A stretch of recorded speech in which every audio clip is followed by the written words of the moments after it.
മനാഫ് എന്തിനു വേണ്ടിയാണ് ധർമ്മസ്ഥലയിൽ പോയി വീഡിയോകൾ പകർത്തി സോഷ്യൽ മീഡിയയിലൂടെ പങ്കുവച്ചത്?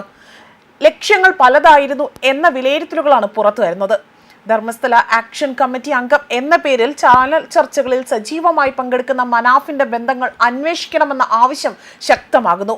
സോഷ്യൽ മീഡിയയിൽ മനാഫിന്റെ ഈ പ്രവർത്തനങ്ങളിൽ അല്ലെങ്കിൽ ഈ പ്രവർത്തികളിൽ സംശയം പ്രകടിപ്പിക്കുകയും ചാരിറ്റിയുടെ മറവിൽ എന്താണ് നടക്കുന്നതെന്ന് കണ്ടെത്തണമെന്ന ആവശ്യമാണ് ശക്തമായിരിക്കുന്നത്. ഒരു വിഭാഗം ആളുകൾ ഇത് അന്വേഷിക്കണമെന്ന ആവശ്യവുമായി രംഗത്തെത്തിയിട്ടുണ്ട്. അന്വേഷണം നടന്നാൽ മനാഫിന്റെ ഭീകരബന്ധം പുറത്തു വരുമെന്ന് തന്നെയാണ് ഇവർ വിലയിരുത്തപ്പെടുന്നത്. കഴിഞ്ഞ ഏതാനും ആഴ്ചകളായി തന്നെ ധർമ്മസ്ഥലയിൽ തമ്പടിച്ച ഇയാൾ യൂട്യൂബ് വീഡിയോ ചെയ്യുന്നുണ്ട്. മനാഫിന്റെ ഇടപെടലിലാണ് മലയാള മാധ്യമങ്ങൾ വിഷയം സജീവമായി തന്നെ ചർച്ച ചെയ്യുന്നതും. വിഷയം കേരളത്തിൽ ശ്രദ്ധിക്കപ്പെടാനുള്ള ഏക ഒരു ടൂളായിരുന്നു മനാഫ് എന്നും സംശയിക്കേണ്ടിയിരുന്നു. വലിയ ഗൂഢാലോചന നടന്നെന്ന സംശയങ്ങളാണ് പുറത്തു വരുന്നത്.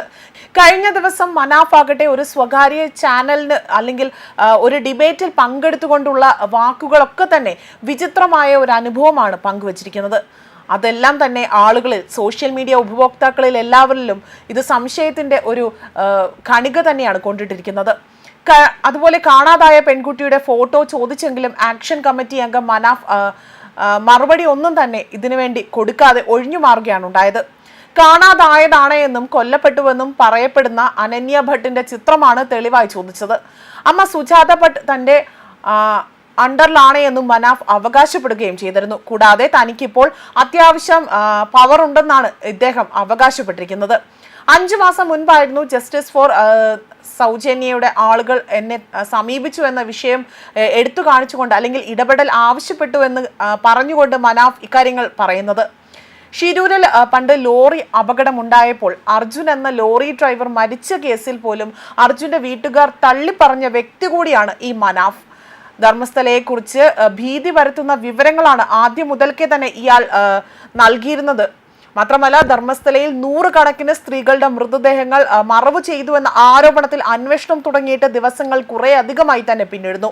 ഇതുവരെയും ഇതിൽ കാര്യമായ ഒന്നും തന്നെ കണ്ടെത്താൻ അല്ലെങ്കിൽ പ്രത്യേക ഒരു അന്വേഷണ സംഘത്തിന് കഴിഞ്ഞിട്ടില്ല എന്നതാണ് മറ്റൊരു വസ്തുത. കൂടാതെ തന്നെ 100ഓളം സ്ത്രീകളുടെ ശവശരീരങ്ങൾ മറച്ചുവെച്ചു എന്നതിന്റെ കള്ളക്കഥയാണ് ഈ ശുചീകരണ തൊഴിലാളി തന്നെ പ്രത്യേക അന്വേഷണ സംഘത്തോട് വെളിപ്പെടുത്തിയിരിക്കുകയും ചെയ്യുന്നത്. ഈ ക്ഷേത്ര നഗരത്തെ തകർക്കാൻ വേണ്ടി വൻ ഗൂഢാലോചന നടന്നുവെന്ന ആരോപണം ശരിവെക്കുന്നതാണ് പുതിയ സംഭവ വികാസങ്ങളെന്നും വ്യക്തമാകുന്നു. മനാഫിന്റെ ഇടപെടലിലാണ് മലയാള മാധ്യമങ്ങൾ പോലും ഈ വിഷയം വളരെ സജീവമായി തന്നെ കൈകാര്യം ചെയ്യാൻ തുടങ്ങുന്നത്. വിഷയം കേരളത്തിൽ ശ്രദ്ധിക്കപ്പെടാനുള്ള ടൂളായിരുന്നു മനാഫ് എന്നും ഇപ്പോൾ സംശയത്തിന്റെ നിഴലിലേക്ക് എത്തിയിരിക്കുകയാണ്. വലിയ ഗൂഢാലോചന നടന്നു എന്ന സംശയങ്ങളും അതുപോലെ കാണാതായ പെൺകുട്ടിയുടെ ഫോട്ടോ ചോദിച്ചപ്പോൾ പോലും ആക്ഷൻ കമ്മിറ്റി അംഗം മനാഫ് ആകട്ടെ ഒരു മറുപടിയും പറയാതെ അതിൽ നിന്നും തടി തപ്പാൻ അല്ലെങ്കിൽ ഒഴിഞ്ഞു മാറാൻ ശ്രമം നടത്തുകയും ചെയ്തു.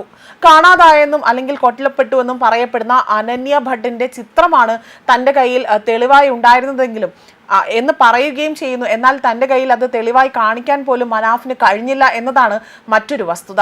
ഇതിനെല്ലാം ഇടയിലാണ് ഇത്തരത്തിൽ സോഷ്യൽ മീഡിയയിൽ പല രീതിയിലുള്ള ചർച്ചകൾ മനാഫിന് മറ്റു ഭീകര സംഘടന അല്ലെങ്കിൽ ഭീകര വ്യക്തികളുമായി ഇതിൽ പങ്കുണ്ടോ എന്ന തരത്തിലുള്ള ചോദ്യങ്ങളടക്കം തന്നെ പുറത്തു വരുന്നതും. ന്യൂസ് ഡെസ്ക് കർമ്മ ന്യൂസ്.